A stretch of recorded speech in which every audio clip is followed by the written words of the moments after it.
இந்த நேரத்தில் இந்த செகண்டில் ஒரு சந்தோஷமான ஒரு செய்தி. இப்போ வரைக்கும் இந்த படத்து மேலே யாரும் கேஸ் போடலை. ஆனால் இனிமேலும் போட மாட்டாங்க. ஏன்னா இது அந்த மாதிரியான ஒரு எந்த ஒரு கான்ட்ரவர்சியும் இல்லாத ஒரு, ஆனால் ஒவ்வொரு குடும்பத்திலையும் நடக்கிற ஒரு சப்ஜெக்ட் தான் இது.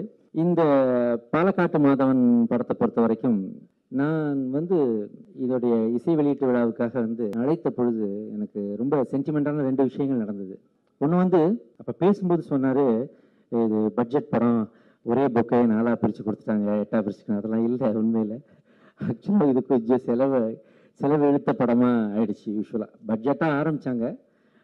பார்த்தீங்கன்னா அந்த மலேசியா சாங்லாம் பார்த்தீங்கன்னா இந்த ரோல்ஸ் ராய்ஸு, அப்புறம் ஃபெராரி, இந்த ஒரு காருடைய வாடகையே 1 lakh ரூபி. அதை வச்சு 3 நாள் ஷூட் பண்ணோம் அந்த கார்ஸை வச்சு.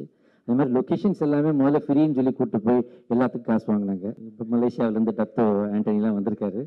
ஸோ அந்த அளவில் கொஞ்சம் எக்ஸ்பென்சிவாக தான் ஆச்சு. இருந்தாலும் ப்ரொடியூசர்ஸ் என் கூட இருந்தாங்க. இந்த படத்தை முதல்ல ஆரம்பித்தது டிசிஎம் மேக்னாஸ், இந்த எல்லோ டிஷர்ட்டில் யங்காக இருக்கார் பாருங்க, அவர் தான் இந்த படத்துடைய ஒரிஜினல் ப்ரொடியூசர். இப்போ படம் முடிஞ்சும் இன்னும் யங்காக இருக்காருன்னா உண்மையில் இப்போ நான் தான் கொஞ்சம் இப்படி ஆகிட்டேன்.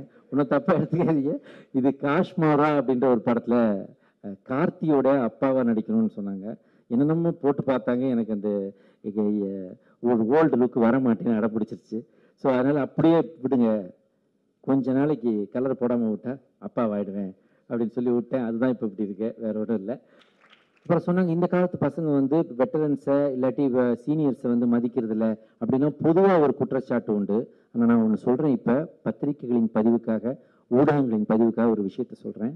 அவர்கிட்ட நான் போய் பேசிட்டு அவர் நான் பாடுறேன்னு ஒத்துக்கிட்டு நான் கிளம்பி வந்துட்டேன் ஸ்டூடியோவிலேருந்து. அப்போ பின்னாடியே சார்னு ஒரு குரல் கேட்டுச்சு. பார்த்தா அனிருத்து தான் கையில் ஒரு செருப்பு எடுத்துட்டு என்னை பார்த்து ஓடி வந்தார். என்னடா இது, முதல்ல இப்படி சொல்லிட்டு அப்புறம் இப்படி பண்ணுறாருன்னு நினச்சேன். கடைசியில் பார்த்தா நான் மறந்து போன என் செருப்பை அவர் காலிலே எடுத்துக்கொண்டு ஓடி வந்தார், அவர் கையிலே எடுத்துக்கொண்டு ஓடி வந்தார்.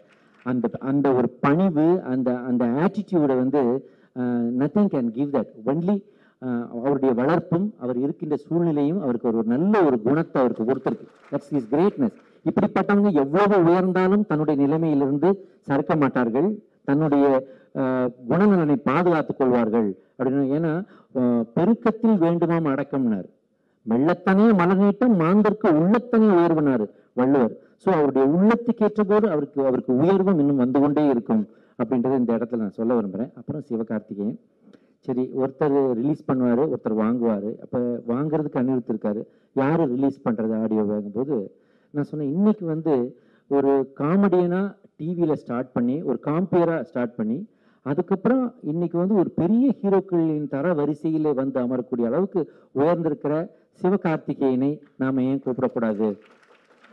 பட் ஆனால் அவர் எப்போ பிஸியாக இருக்காரு. இப்போ அவர் நம்ம எழுப்புக்கெல்லாம் வருவாரா தெரியாது அப்படின்னு சொல்லும்போது நான் என்ன பண்ண தெரியுமா, எனக்கு ரொம்ப தயக்கமாக இருந்தது. எப்படி கூப்பிடுறது சிவகார்த்திகேயன்? அவர் சொல்கிறாரு, நான் ஸ்கூல் படிக்கும் போதுலேருந்து உங்கள் ஃபேன் சார்லாம் என்கிட்ட பேசியிருக்காரு ஒரு தடவை.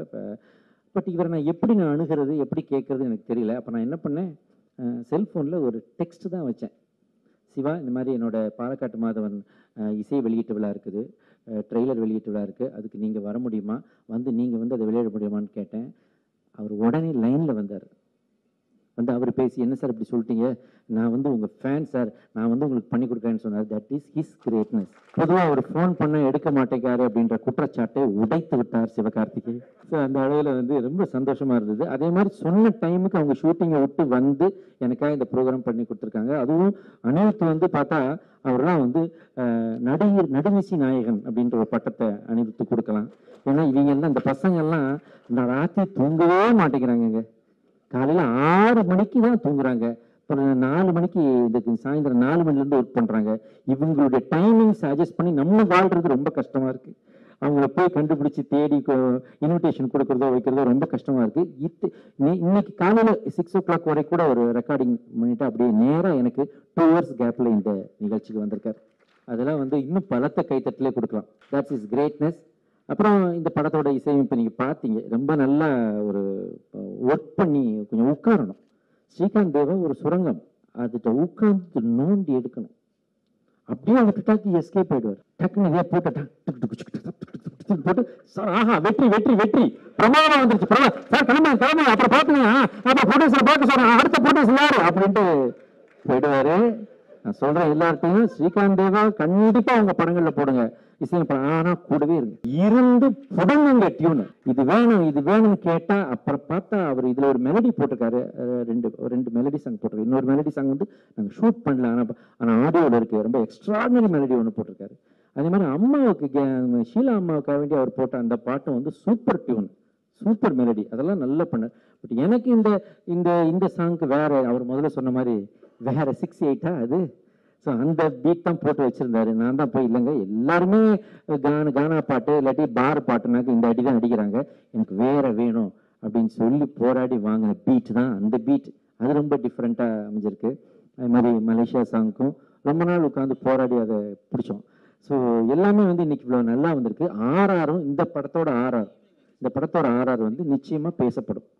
எல்லாரும் வந்து நல்லா இருக்கே இது யாரு ரொம்ப நல்லா இருக்கே அப்படின்ற ஒரு வார்த்தையாவது சொல்லாம இந்த படத்தை முடிச்சுட்டு வெளியே வர மாட்டாங்க.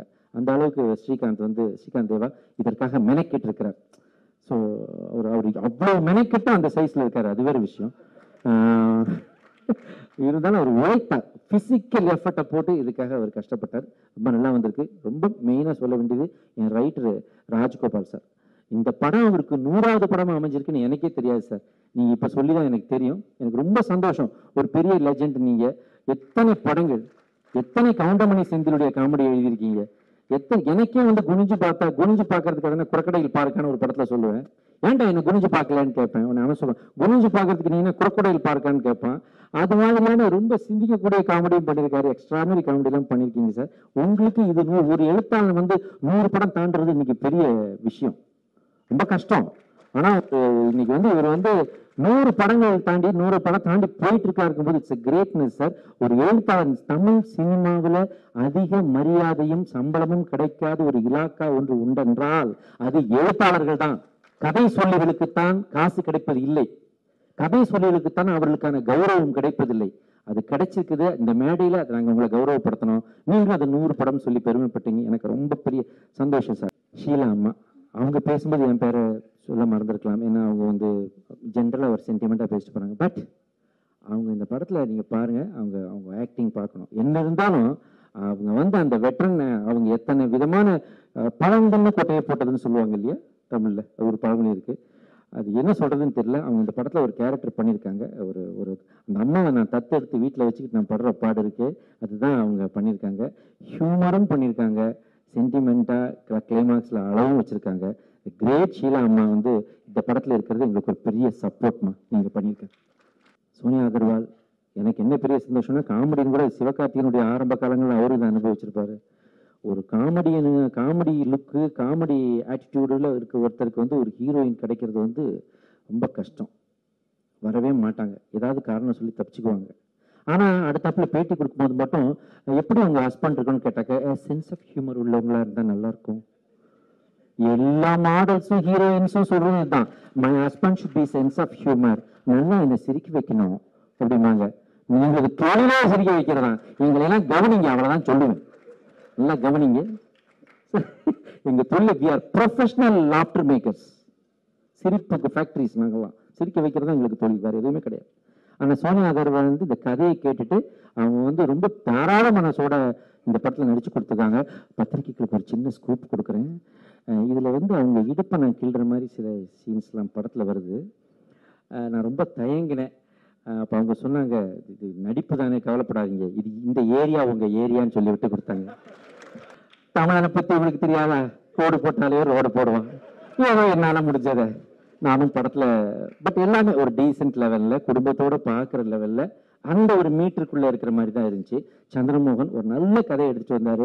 அதை நல்லா அழகாக நல்ல பின்னி பிணைந்து அழகாக அதை ஒரு செய்து அழகாக கோர்த்து ரொம்ப அழகாக எங்களுக்கு கொடுத்துருக்காரு Chandramohan director sir. Selvaraj camera.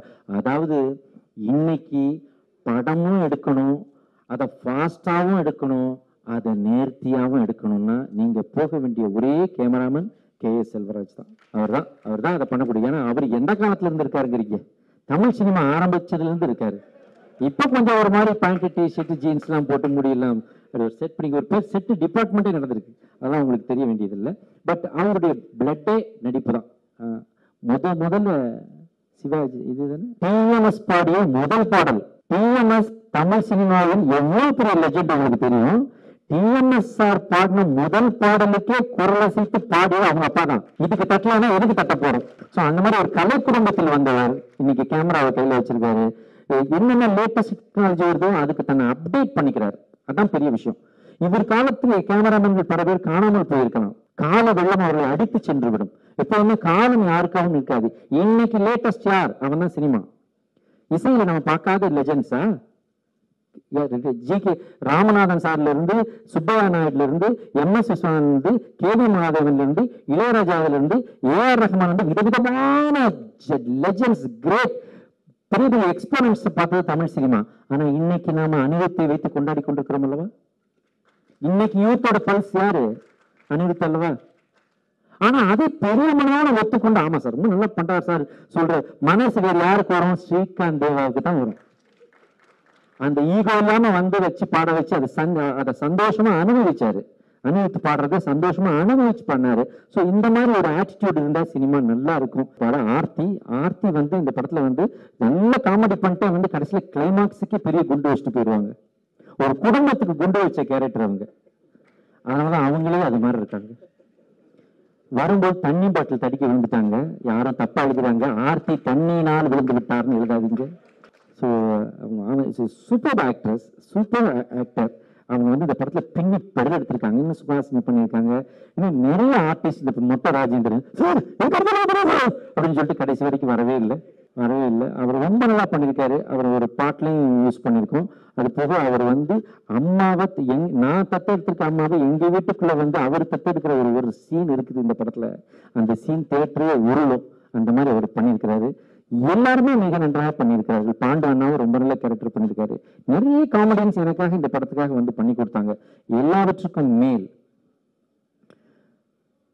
Anirudh and Sivakarthikeyan இன்னைக்கு அவங்க தான் இந்த விழாவை சிறப்பு செய்ய வச்சாங்க. அவங்களுக்கு என்னால் மறக்கவே முடியாது. அதே மாதிரி நான் கேட்டதுக்காக ரொம்ப அற்புதமா இந்த நிகழ்ச்சியை உன்னோட சென்ஸ் ஆஃப் ஹியூமர் குறையாம அதே நேரத்தில் சென்சிபிளா தொகுத்து வழங்கியிருக்க Mahesh, my big thanks to you.